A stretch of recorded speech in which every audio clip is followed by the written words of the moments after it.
years ago, I moved into a one-bedroom apartment in Melbourne, Australia. It was my first time living on my own. The apartment block had been built in the 1930s. I'd been there for a few months when I came home from work one day and went into the bathroom. I saw something strange. The wooden board covering a hole in the ceiling that led to a small attic space lay broken in two pieces on the ground. I examined the broken pieces. The board was an inch thick, and it would have taken a Bruce Lee to break it. I thought the landlord had sent someone to work on the attic. I was frozen stiff with fear. I thought, someone is up there for sure. I emailed pictures to the landlord asking if anyone had been there, with an undertone of annoyance, since she hadn't warned me. Her reply read, "Please call me as soon as you are able to." I called, and she explained that her last two tenants had said the same thing happened. She promised to replace the board, and she did. A month later, I woke up one night around 4 a.m. I had so many goosebumps. It felt like someone was rubbing his or her hands on me. Everything was silent, but then I heard this sound coming from above my bed. It was a dragging sound, like someone pulling a sack of potatoes. I was frozen stiff with fear. I thought, someone is up there for sure. There is no way an animal could make that sound. After 5 minutes, I managed to work up the courage to turn on the light and walk to the bathroom. I was armed with a cricket bat. When I looked, I saw that the new board covering the hole was broken in two. I felt sick. The dragging sound had stopped. But I heard something else whispering. The sound was clear and coming from the attic. It sounded like children's voices, and I could hear one sentence repeated over and over: "It's your turn. It's your turn." I switched on every light in the apartment to make things feel normal. It was 5 a.m. and dark outside. I watched TV to try to unwind. Then a fuse blew. My pet budgie, Dexter, whom I kept in the kitchen, usually never made a sound at night, but he started squawking like he was being strangled. I'd never heard him make those sorts of noises. He was screaming. I grabbed my car keys, ran out, sat in my car, and waited there until the sun came up. When I saw people walking their dogs, this comforted me enough to go back in. The front door was open, but I thought I hadn't closed it when I'd run out. I went to the kitchen to check on Dexter, and he wasn't in his cage. I felt sick again. All my windows were closed, so I looked everywhere inside. When I walked to the bathroom, I heard splashing. Dexter was half drowned in the toilet. I took him out, washed him, and dried him. I was so confused. At 8 a.m., I called the landlord and gave her a watered-down version of the night. "Oh, wow, you heard the whispering too," she said. I stayed in that apartment for another 18 months. I heard the whispering on a few occasions, and twice the board covering the hole in the ceiling moved. Although I live elsewhere, the landlord recently called. She said that her new tenants had begged to speak with me about some of the stuff that's been going on there. Forget it. It's their problem now. In 2015, I went on a trip to DC for the 4th of July with my family. We visited George Washington State in Virginia. It was the middle of the day, scorching hot, and there was absolutely no air conditioning in the house, aside from a few fans placed sparingly. I'm a huge history buff, so I was very excited about touring the house, and I knew a lot about George Washington and his state previously. So I knew that he had passed away in his bedroom in 1799, but that was definitely not what I was thinking about when our tour guide led our group upstairs to go see said bedroom. His bedroom had a lot of really delicate artifacts in it, so we weren't allowed to go inside.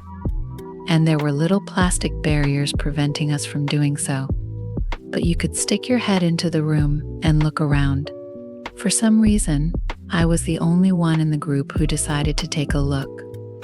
When I stuck my head into the room, I was immediately struck by how absolutely freezing cold it was in there. And I don't mean that there was a light breeze. It was as if I had stuck the upper half of my body into a walk-in freezer. I was confused by this because there didn't seem to be any air conditioning in the room. So I looked around to try and see if there was a fan or an AC unit that I just wasn't noticing. But I didn't see one. I decided to take my head out of the room and ask our tour guide why it was so cold in there. But then I realized that I couldn't move. I was paralyzed from the waist up. Every part of my body that was in the room was completely stuck in place. I struggled to pull myself out but couldn't. I started to panic and tried to open my mouth to call for help. But when I opened my mouth, no sound came out.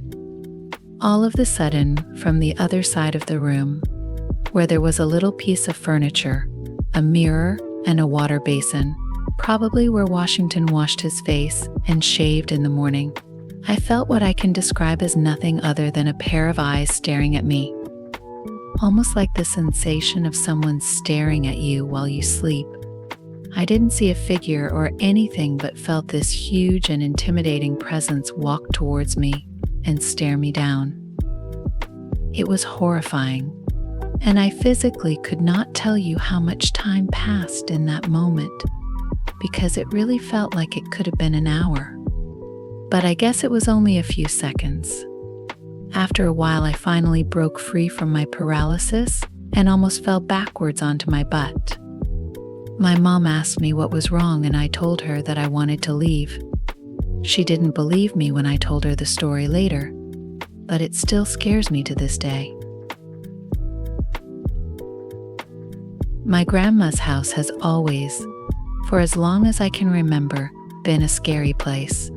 My dad and aunt and uncle all grew up in the house and had paranormal experiences occur throughout their lives. One example was when my dad and uncle were teenagers. My uncle was walking down the steps and was swinging a towel as he had just washed his hair. Out of nowhere, my dad, who was standing in the living room at the bottom of the stairs, saw the towel straighten out in front of my uncle, as if someone pulled it, and my uncle fell forcefully down the stairs. Now, my grandma hates all things paranormal, especially Ouija boards, so it is a big no-no in our family to discuss the paranormal events that occur in her house. 20 years or so ago, my cousins and brothers were playing in the upstairs bedrooms of my grandparents' house. The toys were set up in the room across the hall from them, and they were all in the same bedroom playing a board game. Out of nowhere, a Hot Wheels car, no batteries, no wind-up, just an average Hot Wheels car, slowly exited the room that the toys were in, went across the hall and into the room where they were all sitting. Needless to say, they were all terrified. Around 8 years ago, my oldest brother moved into the basement of their house.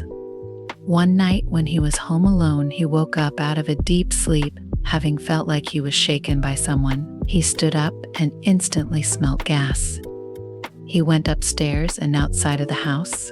Later, he found out there was a carbon monoxide leak, and if he had not woken up, there's a big chance he could have died in his sleep. Months after that, when my grandparents were away for the weekend, the family decided to try the Ghost Radar app in their house. We all sat around the phone and my uncle asked the normal questions, "Is anyone here, blah blah." Then he asked, "Who used to live in the basement?" At this point, my brother had moved out. The Ghost Radar replied with my brother's full first name, which no one ever calls him. We were shocked. So my uncle asked, "How did you save my brother?" It replied with wake. WTF. He then asked, "What did you save him from?" And it said gas. Needless to say, we were shocked. The last thing that I'm going to talk about that happens in the house is my great-grandma's belongings, who passed away probably 30 years ago, will show up in their kitchen every month or so. They put the things back in the basement, and a little while later it will show back up in the kitchen.